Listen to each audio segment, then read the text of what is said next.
کہیں پر بھی اگر آئین کی خلاف ورزی ہوگی اور کہیں پر بھی آئین کے خلاف کوئی اقدام ہوگا، کہیں پر بھی حقوق کے خلاف کوئی بات ہوگی، کہیں پر بھی انسانی حقوق پامال ہوں گے، اس کے لیے ہم ایک ہو کر آواز اٹھائیں گے اور اس چیز کی پرواہ نہیں کریں گے کہ اس سے ہمارا نقصان ذاتی طور پہ کیا ہوتا ہے کہ ہم اپنی میں کے اندر پھنسے ہوئے ہیں،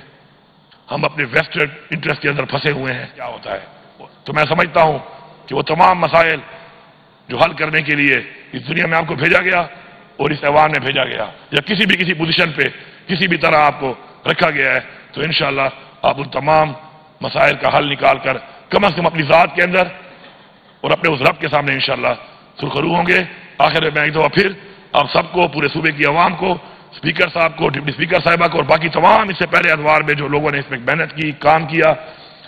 ان کو مبارکباد پیش کرتا ہوں، شکریہ ادا کرتا ہوں اور ساتھ یہ امید کرتا ہوں کہ قانون بنتے ہیں، امپلیمنٹ نہیں ہوتے۔ یہ قانون اگر بنے ہیں تو یہ قانون اور باقی سارے قانون بھی اگر اسی طریقے سے امپلیمنٹ ہونا بھی شروع ہو جائیں تو انشاءاللہ ہمارے مسائل کا حل نکلے گا۔ اب سب کا عوام کے جو مسائل ہیں ان کا ایک حل نکلتا ہے۔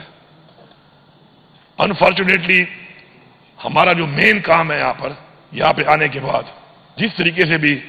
کوئی نہ کوئی یہاں پہ آ جاتا ہے تو ہمارا چونکہ ایمان ہے کہ اللہ جب ایک جگہ پہ آپ کو لے آتا ہے تو اس میں اللہ کی بھی حمایت شامل ہوتی ہے، تو جیسے بھی کوئی جہاں پہ آ جاتا ہے اس کے بعد اس پہ ایک ذمہ داری آ جاتی ہے اور وہ ذمہ داری جو ہے وہ اس کی عوام کی بھی ہوتی ہے اور ساتھ ساتھ پورے صوبے کی بھی ہوتی ہے اور پاکستان کی بھی ہوتی ہے۔ ابھی ہم نے یہاں پہ دیکھا اور ہم اکثر دیکھتے بھی ہیں یہاں پہ کہ یہاں پہ بہت تصویریں بھی لگی ہوئی ہیں، بہت لوگ آئے چلے گئے۔ ہم سب کا ایمان ہے کہ دنیا فانی ہے، ہر ایک نے جانا ہے یہاں سے، ہماری اصل جو منزل ہے وہ آخرت ہے۔ تو اس وقت میں جب ہمیں اس دنیا میں بھیجا گیا اور ہمیں ایک کسی بھی مخصوص مقام پہ بٹھایا گیا تو اس کا ہم سے سوال بھی ہونا ہے، اس کے مطابق ہم سے سوال ہوگا اور ہم اس کے جواب دہ بھی ہیں۔ تو ہم سب نے اپنی ذمہ داری کو احسن طریقے سے اس لیے نبھانا ہے کہ ہمیں ذہنی طور پہ تیار رہنا چاہیے کہ ہم اس کے جواب دہ ہیں، اس جہان بھی جواب دہ ہیں اور اس جہان بھی جواب دہ ہیں۔ اور میں اکثر جب میٹنگ کرتا ہوں تو کئی چیزیں سامنے آتی ہیں اور ان میں اکثر یہ آتا ہے کہ جی اس حکومت میں یہ ہوا، اس طرح ہوا، اس طرح ہوا۔ کوئی ٹھیک فیصلے ہوتے ہیں، غلط فیصلے بھی جو ہوتے ہیں اس پہ کسی کی نیت پہ شک نہیں کرنا چاہیے۔ اس وقت کے حساب سے شاید وہ فیصلہ جو ہوتا ہے کلیکٹیو ڈیسیجن ہو جاتا ہے اور وہ بعد میں شاید اس کے اثرات جو ہے مثبت نہیں آتے، لیکن وہ یاد ضرور کیے جاتے ہیں، ان پہ ڈسکشن ضرور ہوتی ہے، اس کے مطابق ان کے اوپر بات بھی ہوتی ہے۔ تو ہمیں یہ چاہیے اور میں اکثر کہتا ہوں سب کو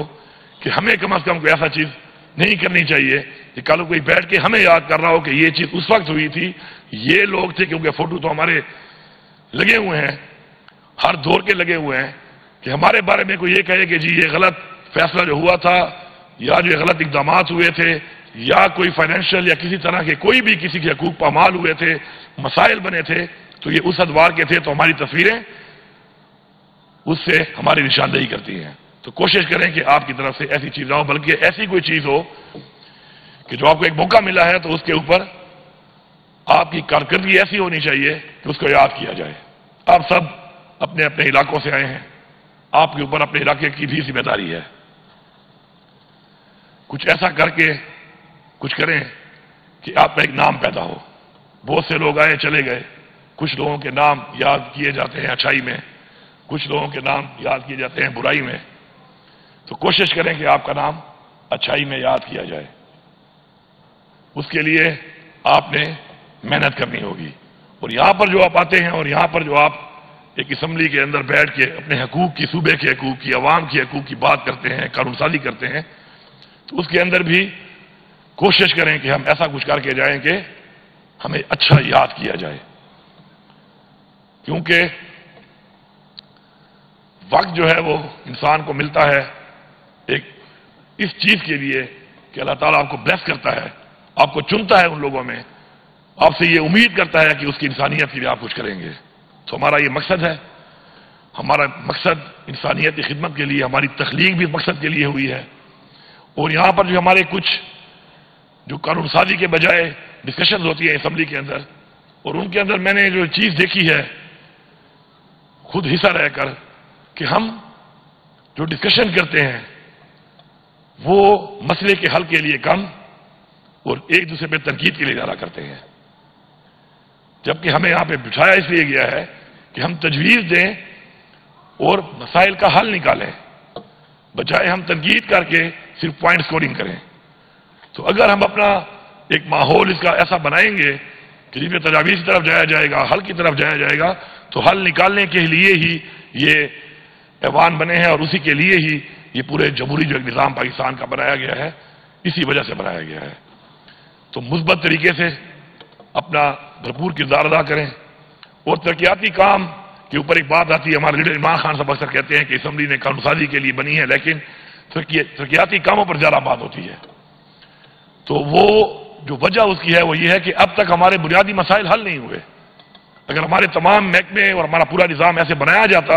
اور ایسے رولز آف بزنس کے تحت پاکستان بننے کے بعد آج تک چلتا کہ یہ بنیادی مسائل حل بھی ہو چکے ہوتے، اور بنیادی مسائل حل کرنے کے لیے جو محکمے اور جو ادارے بنائے گئے ہیں وہ مضبوط ہوتے، تو مسائل اگر حل ہوئے ہوتے تو آج اسمبلی کے ممبران کو ان حل کے لیے آواز نہ اٹھانی پڑتی، قانون سازی کرنی پڑتی، لیکن آواز اٹھانا ایک مجبوری ہے۔ میں یہ سمجھتا ہوں کہ یہ ایک مجبوری اس لیے ہے کہ مسائل ابھی تک موجود ہیں، وہ اب تک حل نہیں ہوئے۔ انشاءاللہ ایک وقت آئے گا کہ ہم ایسے اصلاحات بھی کر لیں گے، یہ مسائل بھی حل کر لیں گے، اور اس کے بعد جو اصل جو مقصد ہے قانون سازی والا، اس کے اوپر کام ہوگا۔ یہاں پر آخر میں اتنا کہوں گا کہ ہمارے اوپر ایک ایسی ذمہ داری ہے، بحیثیت انسان بھی ایک ذمہ داری ہے ہمارے اوپر، پھر بحیثیت مسلمان بھی ہمارے اوپر ایک ذمہ داری ہے، پھر بحیثیت پاکستانی ہمارے اوپر ایک ذمہ داری ہے، اور پھر اس کے بعد بحیثیت کسی بھی پارلیمان کا ممبر بن کے آپ کے اوپر ایک اور ذمہ داری بھی آتی ہے۔ انفارچونیٹلی ہم ان ذمہ داریوں کو اس طریقے سے نہیں نبھا سکے، کیونکہ ہم اپنی میں کے اندر پھنسے ہوئے ہیں، ہم اپنے ویسٹڈ انٹرسٹ کے اندر پھنسے ہوئے ہیں، اور ہم ایک کلیکٹیو سوچ اور ایک ایسی سوچ جو ایک قومیں کرتی ہیں ہم نے آج تک نہیں کی۔ آج میں صبح پڑھ رہا تھا اخبار میں کہ ہمارے اوپر اس وقت 80,000 ارب سے زیادہ قرضہ چڑھ چکا ہے، اور 8,000 ارب اس کے اوپر سود بھی ہمارے اوپر اس کے علاوہ ہے۔ اب اتنے زیادہ قرض میں ڈوبی ہوئی قوم کیا اپنے فیصلے خود کر سکتی ہے؟ کیا وہ خوددار ہو سکتی ہے؟ کیا وہ خود مختار ہو سکتی ہے؟ کیا اس کے فیصلے اس کی قوم کے لیے ہو سکتے ہیں؟ کبھی بھی نہیں ہو سکتے۔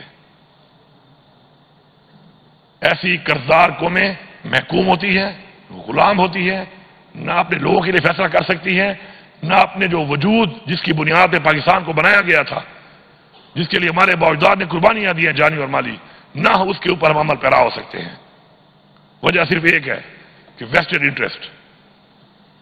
ہم نے ویسٹڈ انٹرسٹ کے لیے اپنی پوری قوم کو داؤ پہ لگایا، اپنے باوجداد کی قربانیوں کو داؤ پہ لگایا، اپنے لوگوں کے خون کو داؤ پہ لگایا۔ اگر آج ہم فیصلہ کر لیں کہ ہم اس سے نکل کر ایک اس پاکستان کی طرف جائیں گے، ایک اس سوچ کی طرف جائیں گے جو ہمیں اپنے اسلام جس کی بنیاد پہ ملک بنا تھا وہ راستہ دکھایا، اور ایک جو ہمیں ہمارے آئین نے ایک راستہ دکھایا، اور کہیں پر بھی اگر آئین کی خلاف ورزی ہوگی، اور کہیں پر بھی آئین کے خلاف کوئی اقدام ہوگا، کہیں پر بھی حقوق کے خلاف کوئی بات ہوگی، کہیں پر بھی انسانی حقوق پامال ہوں گے، اس کے لیے ہم ایک ہو کر آواز اٹھائیں گے، اور اس چیز کی پرواہ نہیں کریں گے کہ اس سے ہمارا نقصان ذاتی طور پہ کیا ہوتا ہے۔ تو میں سمجھتا ہوں کہ وہ تمام مسائل جو حل کرنے کے لیے اس دنیا میں آپ کو بھیجا گیا اور اس ایوان میں بھیجا گیا، یا کسی پوزیشن پہ کسی بھی طرح آپ کو رکھا گیا ہے، تو انشاءاللہ آپ ان تمام مسائل کا حل نکال کر کم از کم اپنی ذات کے اندر اور اپنے اس رب کے سامنے انشاءاللہ سرخرو ہوں گے۔ آخر میں ایک دفعہ پھر آپ سب کو، پورے صوبے کی عوام کو، اسپیکر صاحب کو، ڈپٹی اسپیکر صاحبہ کو، اور باقی تمام اس سے پہلے ادوار میں جو لوگوں نے اس میں محنت کی، کام کیا، ان کو مبارکباد پیش کرتا ہوں، شکریہ ادا کرتا ہوں، اور ساتھ یہ امید کرتا ہوں کہ قانون بنتے ہیں، امپلیمنٹ نہیں ہوتے۔ یہ قانون اگر بنے ہیں تو یہ قانون اور باقی سارے قانون بھی اگر اسی طریقے سے امپلیمنٹ ہونا بھی شروع ہو جائیں تو انشاءاللہ ہمارے مسائل کا حل نکلے گا۔ آپ سب کا بہت شکریہ۔